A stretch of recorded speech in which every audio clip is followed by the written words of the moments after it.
할렐루야. 다시 한 번 더 이 자리에 나오신 여러분 한 분 한 분을 진심으로 환영하고 또 축복합니다. 오늘은요 마태복음 9장 9절에서 13절 말씀을 통하여서요 예수님을 따른 사람들 마태라는 제목으로 하나님의 은혜를 함께 나누어 보도록 하겠습니다. 나를 따르라 라는 주제를 가지고 우리는 계속해서 예수님의 12제자를 살펴보고 있습니다. 오늘은 7번째 절반 이상을 왔습니다. 7번째 함께 살펴볼 예수님의 제자는요, 따라해 볼까요? 마태. 먼저 한 가지 질문으로 시작하고 싶어요. 마태는 어떤 사람입니까? 좋아요. 좋습니다. 마태는 비교적 우리에게 굉장히 친숙한 인물이죠. 심지어 우리 링크그룹에는 마태 다락방도 있습니다. 제 생각에는 오늘 설교는 마태 다락방은 이미 다 알고 있는 내용이라고 생각이 드는데요, 그 믿음을 깨지지 않을 수 있도록 오늘 잘 대답해 주시기를 바랍니다. 우리가 오늘 함께 살펴볼 마태는요, 성경을 통해 크게 3가지 정보를 발견할 수 있어요. 먼저 첫 번째로 오늘 본문을 통해 우리가 알 수 있는 정보는 바로 마태의 직업입니다. 본문 9절의 말씀을 큰 목소리로 함께 상반절만 읽어볼까요? 시작.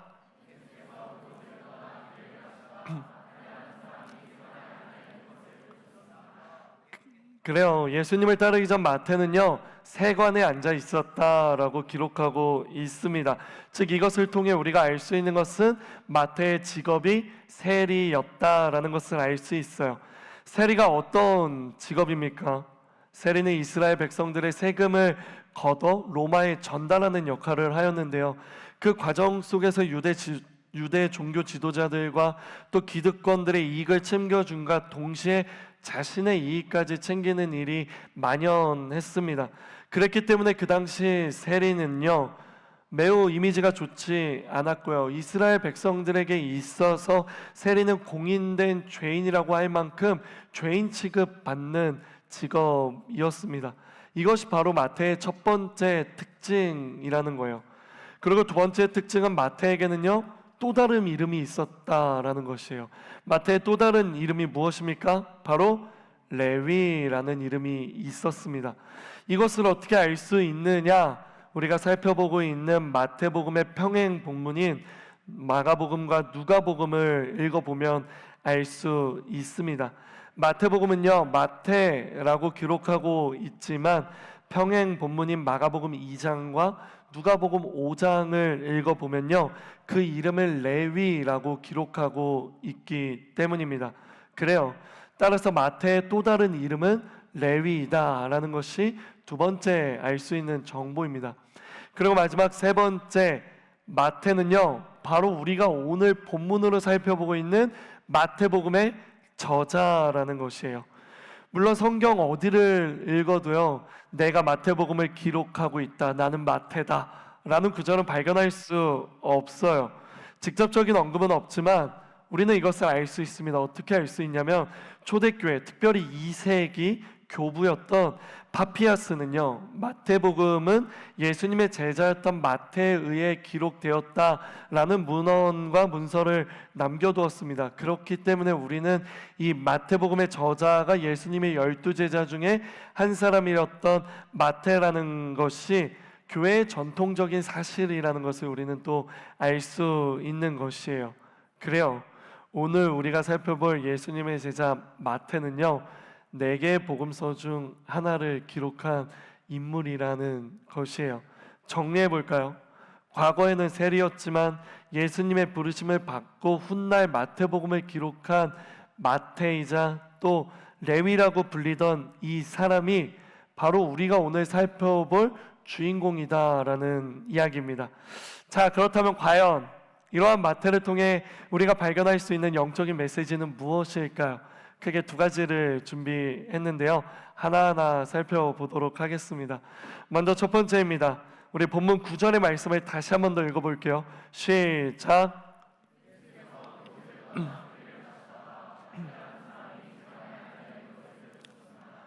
예수께서는 마태에게 나를 따라라 하고 말씀하셨습니다. 그러자 마태가 일어나 예수를 따랐습니다. 아멘. 자, 우리가 여기서 가장 먼저 집중하고 싶은 것은 9절의 시작 부분에 기록된 그곳을 떠나 길을 가시다가 라는 부분이에요. 그곳을 떠나 길을 가시다가, 바로 우리가 오늘 살펴볼 본문의 배경이 되는 이야기입니다. 여기서 말하는 그곳은 어디일까요? 이를 알아보기 위해 우리는 무엇을 해야 합니까? 오늘 본문 앞부분을 읽어보면 됩니다. 마태복음 9장 1절부터 8절까지의 기록을 읽어보면 그곳이 어딘지 알 수 있어요. 마태복음 9장 1절부터 8절까지의 내용은요, 중풍병자를 고치는 사건을 기록하고 있다는 것을 우리는 발견할 수 있습니다. 예수님께서는요, 중풍병자를 고치신 이후 그곳을 떠나 길을 가시다가 마태라는 사람이 세간에 앉아 있는 것을 보셨다라는 것이 오늘 본문의 배경인 것이에요. 마태복음을 보면요, 중풍병자를 고치신 곳을 떠나 길을 가시다가 라고 기록되어 있잖아요. 마태복음에서 중풍병자를 고치신 곳을 떠나 길을 가시다가, 우리가 이것을 읽었을 때 느껴지는 직관적인 생각이 뭐냐면, 꽤 많은 시간과 공간의 이동이 있는 거 아닐까라는 생각이 들 수 있습니다. 하지만 마태복음과 평행 본문인 누가복음을 보면요, 그렇지 않다는 것을 우리는 발견합니다. 누가복음 5장 27절은 이렇게 기록되어 있습니다. 이 일 후에 예수께서는, 여기서 말하는 이 일이라는 것은요, 마태복음과 동일하게 중풍병자를 고치신 사건이에요. 중풍병자를 고치신 후에 예수께서는 밖으로 나아가 레위라는 세리가 세간에 앉아 있는 것을 보시고 말씀하셨습니다. 나를 따라라. 그래요, 누가복음을 통해 우리는 보다 구체적인 정보를 알 수 있습니다. 바로 밖으로 나가니까 마태가 세간에 앉아 있었다라는 것이에요. 즉 마태복음 9장 1절부터 8절에 일어난 중풍병자의 사건과 9절부터 시작되는 마태를 부르시는 이 사건의 공간적인 이동은 굉장히 짧다라는 것입니다. 시간도 큰 갭이 없이 바로 이어지는 거예요. 집 안에서 중풍병자를 고쳤죠. 맞습니까? 예수님이 집 안에서 중풍병자를 고친 게 맞습니까? 이것을 어떻게 알 수 있습니까? 누가복음을 읽어보면 중풍병자는 친구들의 손에 이끌려 예수님에게 오지만 예수님을 만날 수 없었습니다. 왜? 예수님에게 둘러싸여 있는 사람들이 너무 많았기 때문에. 하지만 친구들은 포기하지 않았죠. 그래서 무엇을 합니까? 지붕으로 올라갑니다. 그리고 지붕을 뚫고 그 구멍으로 친구를 내린 거예요. 이걸 통해 우리가 발견할 수 있는 것, 예수님께서 중풍병자를 고치신 곳은 실내, 집 안이었다라는 거예요. 그 집 안에서 밖으로 나가니까 그 집 앞에 마태가 앉아 있는 것을 예수님이 보셨다라는 것을 우리는 알 수 있습니다. 그런데 뭔가 이상하지 않습니까? 한 가지 이상함이 느껴지지 않습니까? 그 당시 예수님은 굉장한 유명세를 가지신 분이었죠. 그 당시 이스라엘 사람들 중에 예수님을 모르는 사람은 없을 정도로 예수님은 굉장히 유명했습니다. 그래서 예수님이 가는 곳이라면 수많은 사람들이 모여들었죠. 예수님이 다른 동네에 있어도 그 예수님을 보러 다른 동네까지 가는데, 지금 마태는 자기가 있는 곳으로 예수님이 와주신 거예요. 그런데 그 예수님이 지금 눈앞에 저 집안에 있는데 마태는 그곳에 가지 않고 계속해서 세간에 앉아 있었다라는 것입니다. 마태가 앉아있는 세간 바로 앞까지 예수님이 오셨는데 마태는 예수님께로 가까이 다가가지 않습니다. 그는 여전히 세간에 앉아있는 거예요. 왜일까요? 왜 마태는 예수님을 보러 그 집을 기웃기웃하지 않았을까요? 세리였던 마태는 오직 돈에만 관심이 있었기 때문에, 예수님은 관심이 없었기 때문에 예수님이 오시던 말던 신경 쓰지 않은 걸까요? 저는요, 그렇게 생각하지 않습니다. 왜냐하면 저는 세리였던 마태에게는 많은 사람들이 모이는 곳에 다가가는 것에 대한 두려움 혹은 상처가 있어서이지 않을까라는 생각을 하게 되었습니다. 어떤 두려움과 상처가 세리인 마태에게 있을까요? 이런 거 아닐까요? 나도 예수님께 가까이 가서 보고 싶은데 내가 다가가도 될까? 아니야. 분명 내가 다가가면 예수님도 나를 좋아하시지 않을 거야. 게다가 내가 다가가면 예수님 주변에 모여있는 수많은 사람들이 분명 나를 향한 수많은 비난과 조롱을 하게 되겠지? 더 이상 그런 비난과 조롱을 듣고 싶지 않아. 그럴 거면 가지 않을 거야. 아니, 나도 가고 싶지 않아 라는 마음을 가진 거 아닐까라는 생각이 들어요. 그 당시 죄인 취급을 받으며 미움받던 세리 마태는 많은 사람들이 모여있는 곳으로 가는 것은 쉽지 않은 일이었기 때문이에요. 그곳에 다가가면 거기 있던 수많은 사람들이 자신을 비난하며 죄인은 이 자리를 떠나라고, 너 같은 죄인이 감히 예수님께 다가오다니, 온갖 비난과 비아냥을 듣게 될 게 뻔했습니다. 그래서 마태는 예수님이 계신 곳에 가까이 다가가지 않고 관심 없는 척 세간에 앉아 자기 자리를 지키지 않았을까라는 생각이 들어요. 제가 이런 얘기를 하면요, 누군가는 이런 질문을 던질 수 있을 것 같아요. 그거 목사님 생각이잖아요. 성경에 그게 어디 기록되어 있습니까? 마태가 예수님께 관심이 없었던 거 아니에요? 그렇게 생각하는 게 더 심플하지 않습니까? 라고 이야기할 수 있을 것 같아요. 이러한 질문에 저는 그렇지 않다라고 대답해주고 싶어요. 이에 대한 근거는요, 예수님께서 세리 마태를 불렀을 때 마태가 보였던 반응을 보면 합니다. 본문 9절의 말씀을 보십시오.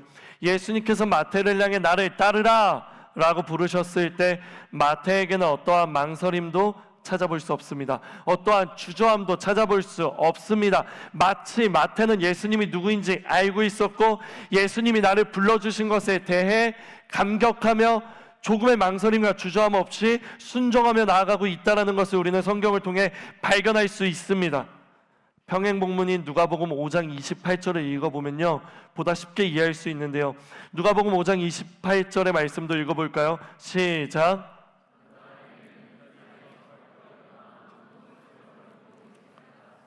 그러자 레위는, 예수님께서 나를 따르라 말씀하시자 그러자 레위는 그 자리에서 벌떡 일어나 모든 것을 버려두고 예수님을 따랐습니다 라고 기록하고 있어요. 그래요, 마태복음이나 마가복음이나 누가복음이나 예수님의 부르심에 조금의 망설임도 없이 그 자리에서 벌떡 일어나 모든 것을 버려두고 예수님을 따르기 시작한 것이에요. 이러한 모습을 미루어 보았을 때 세리였던 마태가 예수님에게 관심이 없었다는 것은 신빙성이 떨어집니다. 사실은 마태도 예수님이 오셨다는 소식에 너무 궁금하고 그분을 만나고 싶었지만 스스로 가지고 있는 상처, 두려움에 함몰되어 비난과 질타가 무서워 애써 예수님에게는 관심 없는 척 세간에 앉아 있었다라는 것이 더 신빙성 있어 보이는 것입니다. 우리는 바로 이 지점에서요, 첫 번째 영적인 메시지를 발견하게 됩니다. 그것은 바로 상처로 주저하는 사람에게 예수님께서 먼저 다가오신다라는 것이에요. 그래요, 예수님은 자신의 상처로 그분께 먼저 나오지 못하는 사람들을 직접 찾아가십니다. 왜냐하면 예수님은요, 한 사람의 상처와 두려움, 실패감을 알고 계시기 때문입니다. 그리고 예수님은 그 사람이 자신의 상처와 두려움에 휩싸여 방어 기제를 통해 애써 외면하고 있다는 것도 알고 계십니다. 그래서 예수님은 주저하고 있는 그 사람, 상처와 두려움에 휩싸여 있는 그 사람에게 먼저 찾아가신 것이에요. 그리고 예수님은 그 상처를 어루만지시며 치유하십니다. 그리고 예수님의 제자로 부르시며 나를 따르라 라고 이야기하시는 것이죠. 사랑하는 허브 공동체 여러분, 우리도 그럴 때가 있지 않습니까? 우리가 가진 오해 혹은 상처 혹은 두려움 때문에 예수님께 가까이 다가가지 못할 때가 있지 않습니까? 나 같은 죄인을 예수님께서 만나 주시겠어? 나같이 연약하고 또 넘어지고 실패한 사람을 예수님이 만나 주시겠어? 나같이 세상적이고 계산적인 사람을 예수님이 만나 주시겠어? 나처럼 아픔도 많고 상처도 많은 사람을 예수님께서 사용하시겠어? 라는 오해 말입니다. 이러한 생각으로 가득 차 더 깊은 곳으로 나아가지 못하고 예수님 앞에서 주저하고 있는 모습이 우리의 모습이지 않습니까? 감사한 것은 이런 우리의 모든 내면의 상처를 예수님은 이미 알고 계신다라는 거예요. 우리가 아무리 가리려고 해도, 우리가 아무리 예수님에게 이야기하지 않으려고 해도, 우리가 가진 모든 방어 기제를 총동원하여 그렇지 않은 척 예수님 앞에 이야기해도 예수님은 우리의 마음의 중심, 마음의 상처, 나를 힘들게 하고 나를 주저하게 만드는 바로 그것을 예수님은 알고 계신다라는 것이에요. 그리고 예수님은 단순히 알고 계시는 것을 넘어서서 그런 우리에게 먼저 찾아오신다는 것입니다. 그러면 이제 우리에게 남은 것은 무엇입니까? 아픔과 상처로 인해 예수님께 다가가지 못하고 있지만 우리에게 먼저 찾아오시는 예수님을 만났을 때 이제 우리에게 남은 것은 무엇입니까? 예수님이 우리를 찾아오셔서 우리에게 말씀하실 때 바로 그때 우리는 마태처럼 반응하면 되는 거예요. 어떻게 반응했다고요? 그 자리에 벌떡 일어나 모든 것을 버려두고 예수를 따랐습니다. 예수님이 우리를 직접 찾아오셔서 우리를 부르시는데 그때마저도 나 같은 사람이 어떻게 예수님을 따라갈 수 있겠어요? 나는 그럴 수 없어요. 나는 자격 없는 사람이에요. 나는 그럴 만한 존재가 아니에요. 라고 말하며 또다시 도망가는 것이 아니라 그때에는 용기를 내어 마태처럼 네 주님, 저는 부족한 사람이지만 예수님이 저를 부르셨기에 나를 부르신 예수님을 의지하며 따라가겠습니다. 주님, 나요 할 줄 아는 거 하나도 없고요, 가진 것도 없고요, 내세울 만한 거 없지만 그래도 그런 나를 찾아오신 예수님을 신뢰하며 내가 따라가겠습니다 라고 이야기해야 한다라는 것이에요. 사랑하는 허브 공동체 여러분, 용기를 내십시오. 스스로 극복하지 못하는 상처와 불안 그리고 두려움, 그 속에서 예수님께 나아가지 못하는 우리에게 예수님이 찾아오실 것입니다. 그러니 예수님께서 우리를 찾아오셨을 때 우리는 그러한 예수님의 말씀에 반응하며 예수님의 말씀대로 순종하면 되는 것입니다. 그러면 우리를 찾아오신 예수님께서 우리의 상처를 치유하실 것이요, 우리를 불안함과 두려움을, 우리에게 있는 불안함과 두려움을 잠재워 주실 것이고 우리의 마음 가운데 담대함과 평안함을 채워 주실 것입니다. 이 시간 여러분을 축복합니다. 나는 비록 우리가 용기가 없고 상처가 많아 주저하고 있을지라도 그런 우리의 모든 내면을 하시며 찾아오시는 예수님을 발견하게 되기를 주님의 이름으로 축복합니다. 그리고 우리를 찾아오는 예수님께서 우리를 향해 내미시는 그 손을 이제는 붙잡으며 네 주님, 내가 따르겠습니다 라고 고백하며 용기 있게 마태처럼 따라가는 저와 여러분 되기를요 주님의 이름으로 축복합니다. 이것이 바로 오늘 본문 말씀을 통해 여러분과 나누고 싶었던 첫 번째 영적인 메시지입니다. 다음 두 번째입니다. 그렇게 마태를 찾아오신 예수님께서 이제 마태와 더불어 함께 식사를 하십니다. 그 자리에는 예수님과 예수님의 제자들이 함께 했고요, 또 마태와 또 마태의 친구들, 그 당시 죄인으로 취급받던 세리와 그 죄인의 가족들인 세리의 가족들과 함께 예수님께서는 저녁 식탁 교제를 하시는 것입니다.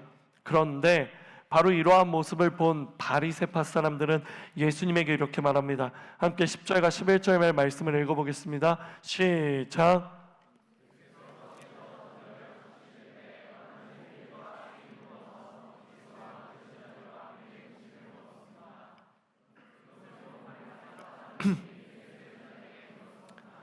어째서 너희 선생님은 세리들과 죄인들과 함께 어울려 먹느냐? 아멘. 예수님의 제자들을 향해 예수님이 어찌하여 죄인들과 함께 어울려 먹느냐라고 바리새파 사람들이 이야기합니다.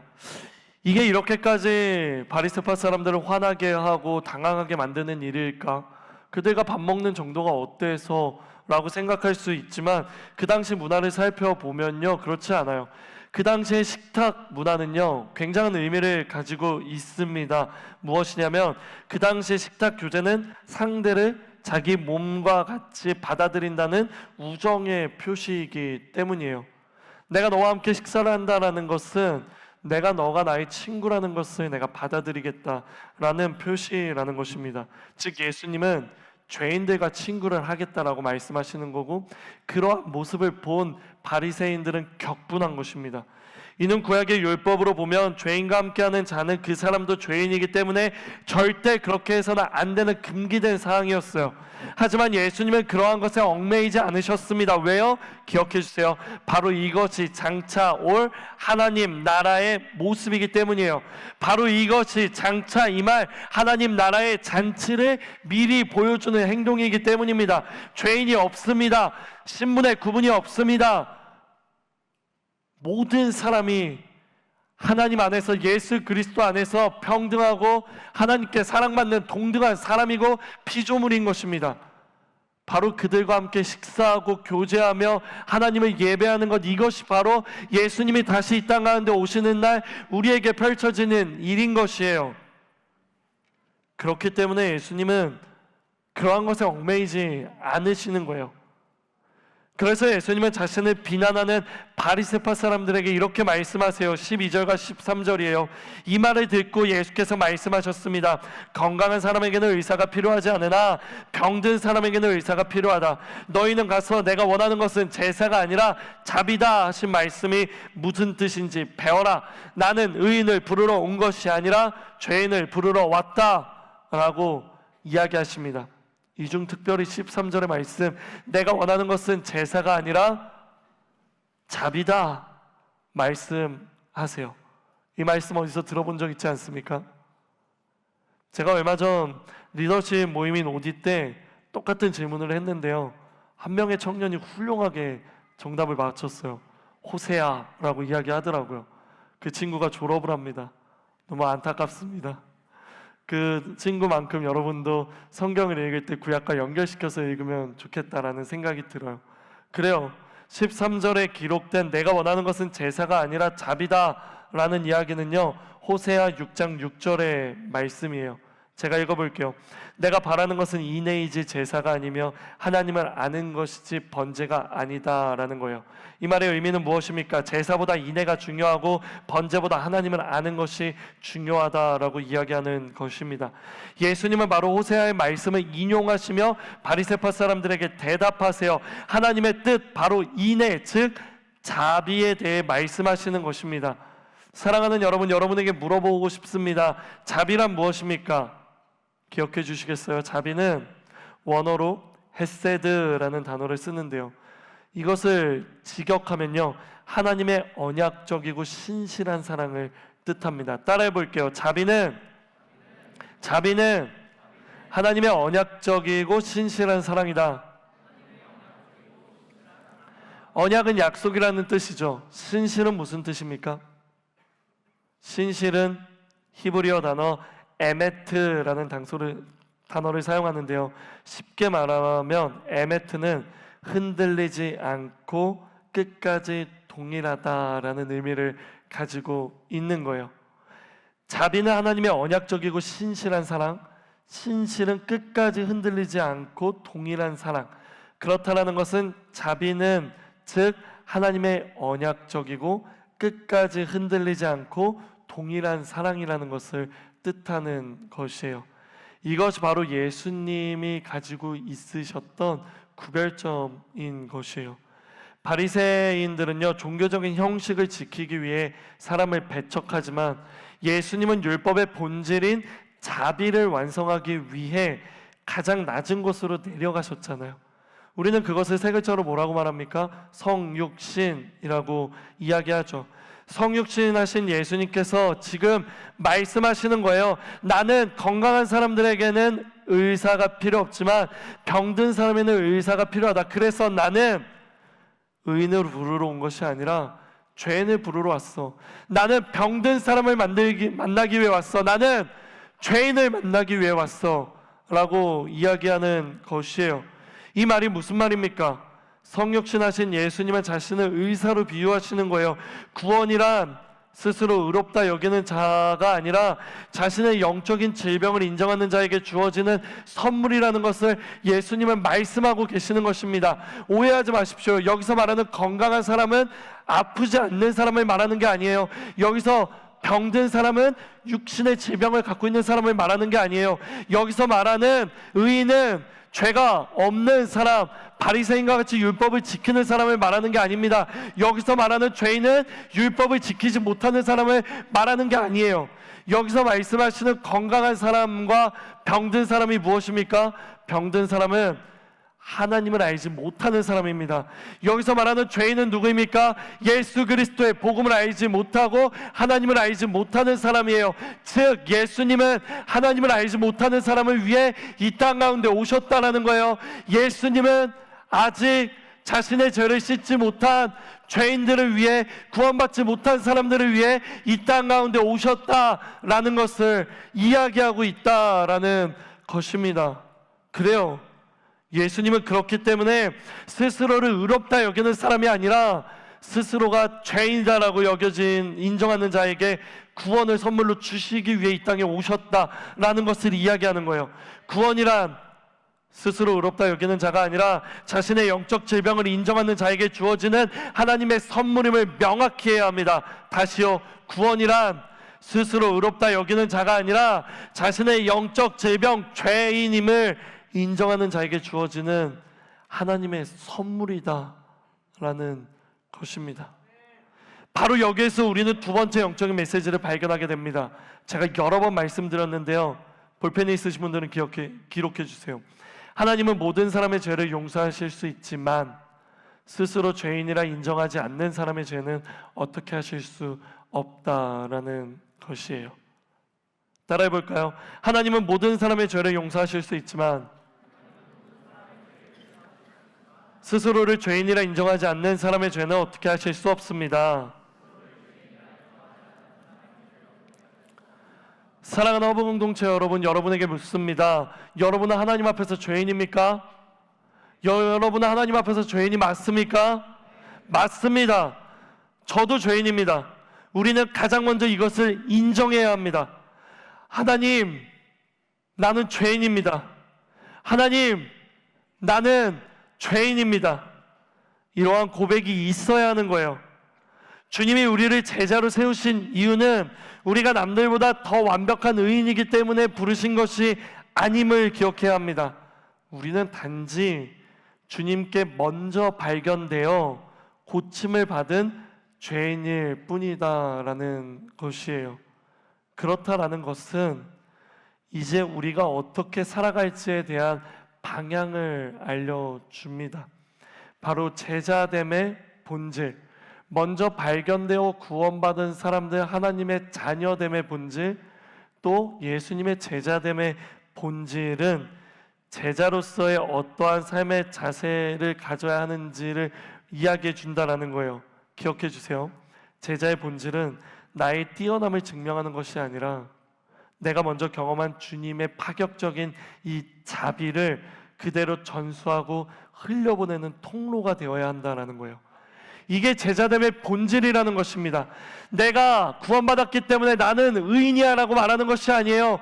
내가 구원받았기 때문에 나는 너보다 더 뛰어난 사람이야, 그러니까 나를 먼저 구원해 주셨지가 아닙니다. 제자됨의 본질은 내가 거저받은 하나님의 그 크신 자비를 흘려보내고 그 자비로운 사랑으로 그 사람 또한 하나님께 돌아올 수 있는 은혜의 통로로서의 역할을 감당하는 것이 제자의 본질이라는 것이에요.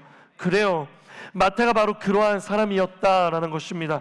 마태가 세간의 자리를 즉각 버리고 일어날 수 있었던 것은 세상이 보장하는 물질적 풍요보다 주님이 제시하신 조건 없는 사랑, 자비, 신실, 인애, 바로 이러한 것이 비교할 수 없을 정도로 더 소중하다는 것을 깨달았기 때문이에요. 당시 세간은 마태에게 경제적인 풍요를 주었지만 동시에 동족으로부터 외면과 영혼의 고립을 의미하는 자리였어요.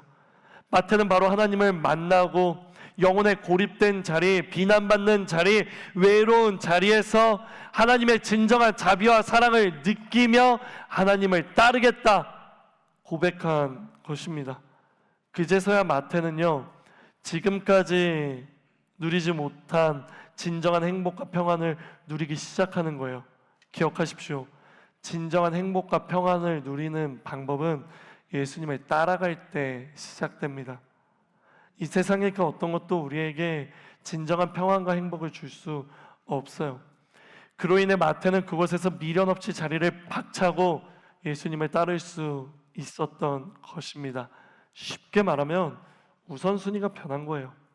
더 이상 돈이 아니라, 더 이상 경제적 풍요가 아니라 예수님과 함께하는 삶이 마태에게 있어서 더욱 소중하고 중요해졌다라는 것입니다.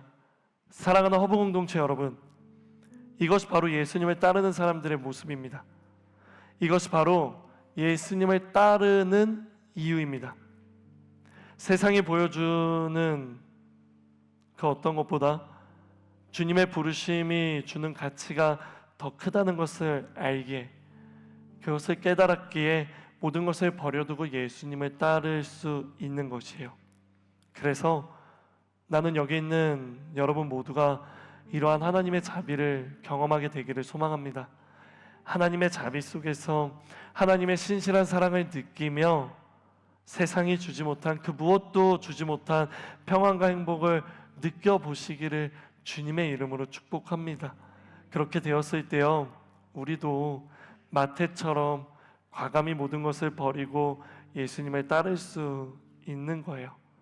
정말 무엇이 소중한지를 아는 삶, 정말 무엇이 더 가치 있는지를 아는 삶, 그렇게 우선순위를 바로 세우고 예수님을 따르는 삶, 이것이 우리가 나아가야 하는 삶이요, 우리가 살아가야 하는 삶이요, 우리가 지향해야 되는 삶인 것입니다.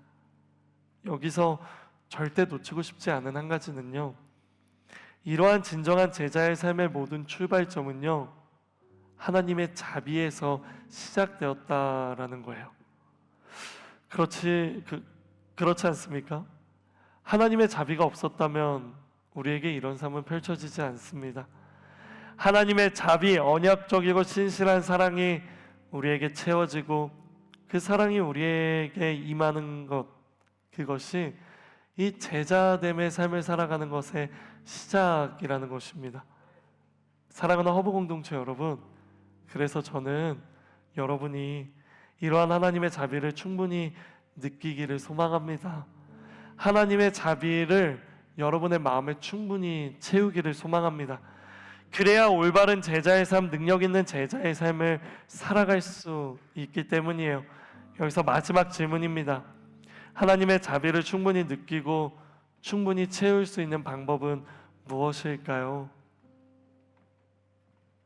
우리는 어떻게 하나님의 자비와 하나님의 사랑과 하나님의 이러한 것들을 충분히 누릴 수 있을까요? 너무 쉬운 질문 아니에요? 방법은 역시나 치열하게 하나님 앞에 엎드리는 거예요.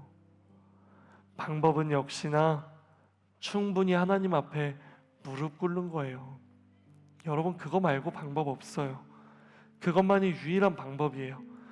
그렇게 기도하며 하나님과 독대하는 시간을 가질 때 우리에게 하나님의 자비가 물밀듯 밀려오는 것입니다.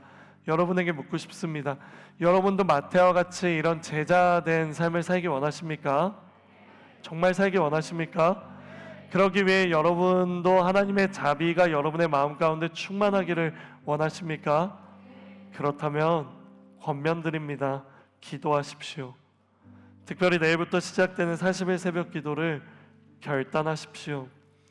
단순히 예배 드리는 것을 넘어서서 예배 이후 1시간 기도하겠다 결단하십시오. 하루의 첫 시간을 예배로, 하루의 1시간을 기도로 하나님께 내어드릴 때 우리에게 엄청난 하나님의 자비가 임할 것입니다.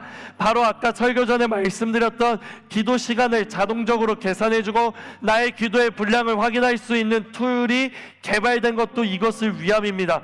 그러니 우리에게 주어진 것들, 아니요, 주어졌다고 말하고 싶지 않아요. 하나님께서 우리에게 허락하신 것들, 이러한 것들을 활용하여 기도의 습관을 쌓고 그 기도의 습관을 통해 하나님의 자비를 충만히 누리는 여러분 되기를 소망하는 거예요.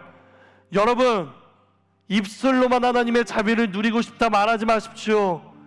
그냥 입술로만 나는 예수님의 제자가 되겠다 말하지 마십시오. 예수님의 제자가 될 수 있는 방법은 기도하는 거에서부터 시작됩니다.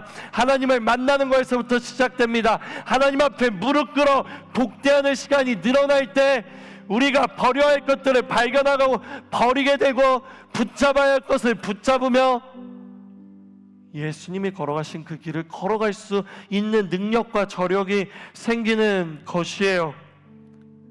그래서 이 시간 마지막으로 여러분을 축복합니다. 나는 여기 있는 우리 모두가 하나님의 자비를 경험하게 되기를 주님의 이름으로 축복합니다. 나는 여기 있는 여러분 모두가 그로 인해 뒤틀린 우리의 우선순위가 바로 잡히게 되기를 주님의 이름으로 축복합니다. 그래서 우리도 마태처럼 이전에 우리가 중요하게 여긴 것들을 다 버리고 모든 것을 버리고 예수님을 따랐더라 라고 기록되는 사람들 되기를 주님의 이름으로 축복합니다. 그러기 위해 기도를 결단하는 여러분 되기를 주님의 이름으로 축복합니다. 40일 새벽 기도 완주하는 여러분 되기를 주님의 이름으로 축복합니다. 이것이 바로 오늘 본문 말씀을 통해 여러분과 나누고 싶었던 두 번째 영적인 메시지입니다. 우리 이 시간 오늘 들은 말씀을 놓고 딱 두 번 기도하겠습니다. 첫 번째 기도입니다. 하나님, 우리도 마태와 같이 예수님의 부르심에 응답할 수 있는 사람이 되기 원합니다. 그러기 위해 하나님, 내 마음 가운데 하나님의 자비를 채워주시옵소서. 내 마음 가운데 하나님의 사랑을 채워주시옵소서. 내가 하나님의 자비로 충만해졌을 때, 하나님의 그 신실한 사랑을 내가 느꼈을 때, 내가 가지고 있는 그 모든 것보다 그것이 소중하다는 것을 깨달을 수 있기에, 그렇게 하나님 아버지 내게 그 자비를 채워 주시옵소서. 하나님의 자비가 나의 상처를 치유할 것입니다. 하나님의 자비가 우리의 두려움을 몰아낼 것입니다. 그리고 하나님의 자비가 예수님을 따라갈 수 있는 힘과 능력을 줄 것입니다. 우리 이 시간 이러한 것들을 믿으며 주님 이름 한 번 부르며 하나님의 자비를 우리의 마음 가운데 채워달라는 기도로 기도하며 나아갑시다. 주여